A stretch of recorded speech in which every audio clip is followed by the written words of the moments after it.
Once upon a time, in a quaint village, there lived a young girl named Leela who possessed a pair of enchanted red shoes.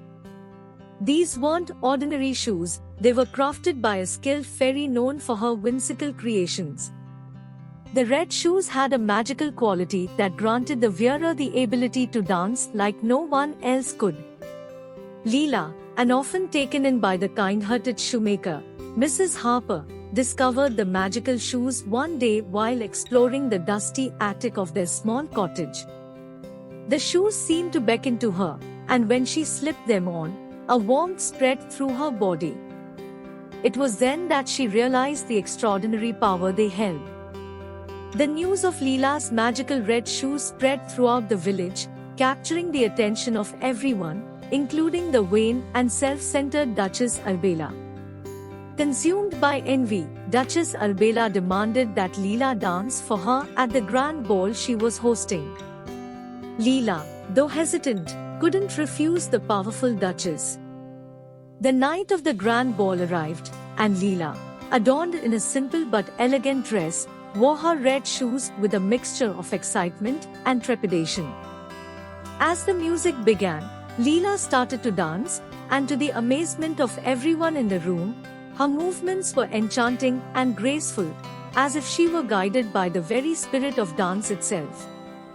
The grand ballroom fell silent as Leela twirled and leaped, weaving a spellbinding tapestry of movement. The guests, initially skeptical, were soon captivated by the magic of her dance. Even Duchess Arbella, begrudgingly, couldn't help but be impressed by the young girl's talent. However, the enchantment of the red shoes proved to be a double-edged sword. Leela couldn't stop dancing, and the once joyous expression on her face turned into one of desperation. The shoes propelled her across the ballroom, and despite her pleas, they refused to let her rest. The grand ball, which had started with admiration, descended into chaos as Leela's dance became more frantic. The villagers whispered that the red shoes were a curse, and Mrs. Harper, filled with concern for Leela, rushed to the ballroom. In a desperate attempt to break the enchantment, Mrs. Harper approached Leela and, with tears in her eyes, asked her to take off the red shoes. Leela, struggling against the magical compulsion, managed to slip off the shoes with her adoptive mother's help. As the shoes were removed, the enchantment lifted, and Leela collapsed into Mrs. Harper's arms, exhausted and tearful. The grand ball came to an abrupt halt, and the villagers watched as Duchess Arbella, realizing the consequences of her envy, felt a pang of guilt. Mrs. Harper, cradling Leela in her arms, addressed the villagers and the remorseful Duchess. She spoke of the dangers of envy and the importance of appreciating the gifts that each person possesses. The red shoes, she explained, were meant to bring joy, not to feed the flames of jealousy. In the aftermath of the grand ball, the village rallied around Leela and Mrs. Harper.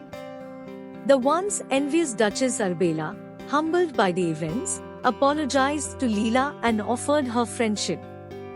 Together, they organized a festival to celebrate the unique talents and gifts of each villager.